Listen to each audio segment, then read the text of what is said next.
ప్రతి దినము ఎడారిలో సెలయేర్లు శ్రద్ధతో వింటున్న మీ అందరికీ నా హృదయపూర్వకమైన శుభములు వందనములు తెలియజేయచ్చు. ఎడారిలో సెలయేర్లు అనుదిన ధ్యాన భాగమును చదువుతున్నాను. దయచేసి శ్రద్ధగా వినండి.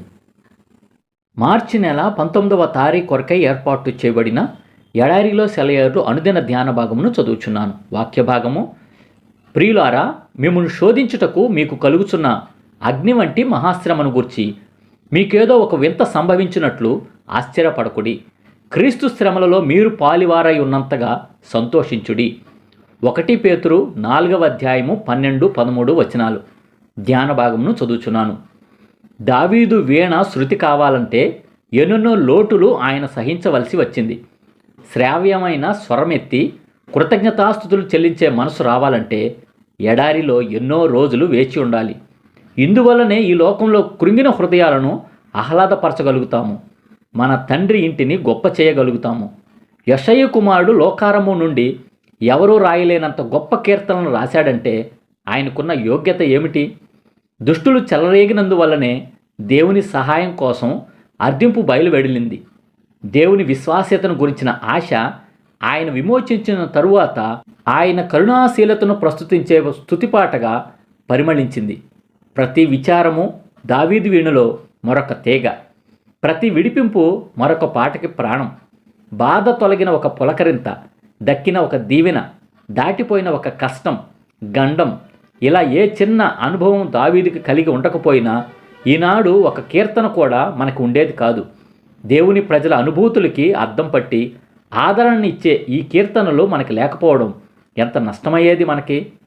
దేవుని కోసం కనిపెట్టడం, ఆయన చిత్త ప్రకారం బాధలను అనుభవించడం, ఆయన్ని తెలుసుకోవడం, ఆయన శ్రమల్లో పాలు పంచుకోవడమే ఆయన కుమారుని పోలికలోకి మారడమే. కాబట్టి నీ అనుభవం పెరగాలంటే, ఆత్మీయ అవగాహన కలగాలంటే విస్తరించనున్న నీ శ్రమలను చూచి గాబరా పడకు. వాటితో బాటే దేవుని కృప కూడా నీ పట్ల విస్తరిస్తుంది. ఎందుకంటే పరిశుద్ధాత్మ ఊపిరి నిన్ను క్రొత్త సృష్టిగా చేసినప్పుడు చలనం లేని రాయిలాగా చెయ్యలేదు. నీ హృదయానుభూతుల్ని ఇంకా మృదువుగా పదిలంగా ఉంచింది. పౌలుని దేవుడు నమ్మకమైన వానిగా ఎంచాడు కాబట్టి తన పరిచర్యకు నియమించాడు. 1 తిమోతి 1వ అధ్యాయము 12వ వచనము. ఇదే ఈ దినముకై ఏర్పాటు చేయబడిన ఎడారిలో సెలయేర్లు అనుదిన ఆత్మీయ అల్పాహారము. సమస్త జ్ఞానమునకు మించిన దేవుని కృపా సమాధానము ప్రభువైన యేసుక్రీస్తు వలన మీ హృదయములకు మీ తలంపులకు కావలి ఉండును గాక. ఆమేన్. ప్రార్థన. పరిశుద్ధుడా, ప్రేమ కలిగిన తండ్రి, జీవం కలిగిన దేవ, జీవాధిపతి, మా కొరకు ఇచ్చిన మరి యొక్క మంచి వర్తమానాన్ని బట్టి వందరములు స్తోత్రం తెలుసుకుంటున్నాం తండ్రి.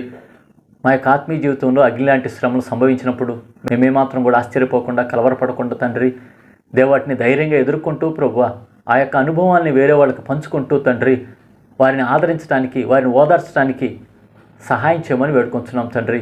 అంతేకాకుండా తండ్రి ఎడారిలో సెలవులు ఇచ్చిన ప్రతి ఒక్కరిని పేరు పేరు వరుసను దీవించి ఆశీర్వదించి వారు ఎలాంటి శ్రమలో ఉన్నారు, శోధనలో ఉన్నారు, కష్టాల్లో ఉన్నారు, నష్టాల్లో ఉన్నారు, ఇరుకులో ఉన్నారు, ఇబ్బందులో ఉన్నారు, వీటిలన్నిటి విషయంలో ప్రభువా నీ మీద ఆధారపడుతూ నీ మాటల ద్వారా ప్రభువా వారు ఆదరించబడటానికి, ఓదార్చబడటానికి సహాయం చేయండి అయ్యా.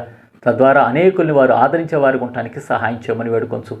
ఈ దిన దీవెనలతో ఆశీర్వాదాలతో ప్రతి ఒక్కళ్ళు నింపమని వేడుకొంచున్నాం తండ్రి. ఈ దినాన ప్రభువా దీర్ఘకాలిక వ్యాధులతో బాధపడే వాళ్ళ గురించి ప్రార్థన చేస్తున్నాం తండ్రి.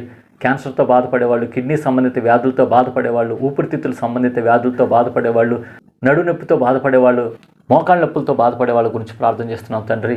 దేవా, అంతేకాకుండా తండ్రి ఇంకా అనేక విధాలైన చెప్పుకోలేని రుగ్మతలతో బాధపడేవాళ్ళు ఉన్నారయ్యా. కనికరం చూపించి వాటి నుంచి విడుదల, స్వస్థత దయచేయమని వేడుకొంచున్నాం తండ్రి. బీపీ, షుగర్తో బాధపడేవాళ్ళు అవి కంట్రోల్లో ఉండటానికి సహాయం చేయమని వేడుకొంచున్నాం తండ్రి. అయా అనేకులు ప్రభువా ఇంకా శరీరంలో ప్రభువా ఎన్నో విధాలైన రుగ్మతలతో బాధపడుతూ ఉన్నారు ప్రభువా, చెప్పుకోలేని రుగ్మతలు ప్రభువా, కనికరం చూపించి అయా కరుణించమని వేడుకొంచు ప్రభువా. ఈ దినాన్ని నీ కృపాస్థలకు అప్పచెప్పుకుంటూ ప్రభువా ప్రతి ఒక్కళ్ళు ప్రభువా వారి వారి శ్రమల్లో, వారి వారి శోధనలో ప్రభువా నిన్ను ఆశ్రయించే వారికి ఉండటానికి సహాయం చేయండి అయ్యా. గర్భిణీ స్త్రీల గురించి ప్రార్థన చేస్తున్నాను తండ్రి, సుఖమైన ప్రసవం కోసం సిద్ధపరచండి అయ్యా. అలాగే బాలింతల గురించి ప్రార్థన చేస్తున్నాను తండ్రి, తల్లికి బిడ్డకి క్షేమం, ఆరోగ్యం, భద్రత దయచేయమని వేడుకొంచు. మరొకసారి ప్రభువా ఈ దినమున తండ్రి పరీక్ష రాస్తున్న బిడ్డలందరికీ ప్రభువా వారి వారి రాకపోకలో మీరే తోడుగుండండి అయ్యా. పరీక్షలు చక్కగా ప్రభువా జ్ఞానంతో, జ్ఞాపక శక్తితో రాయటానికి సహాయం చేయమని యేసు పరిశుద్ధ నామములో ప్రార్థిస్తున్నాము తండ్రి. ఆమేన్. మన తండ్రి అయిన దేవుని యొక్క ప్రేమ, ప్రభువైన యేసుక్రీస్తు వారి కృప, పరిశుద్ధాత్మ యొక్క అన్యోన్య సహవాసము సదా మీ అందరికీ తోడై ఉండును గాక. Amen. Praise the Lord. Shalom.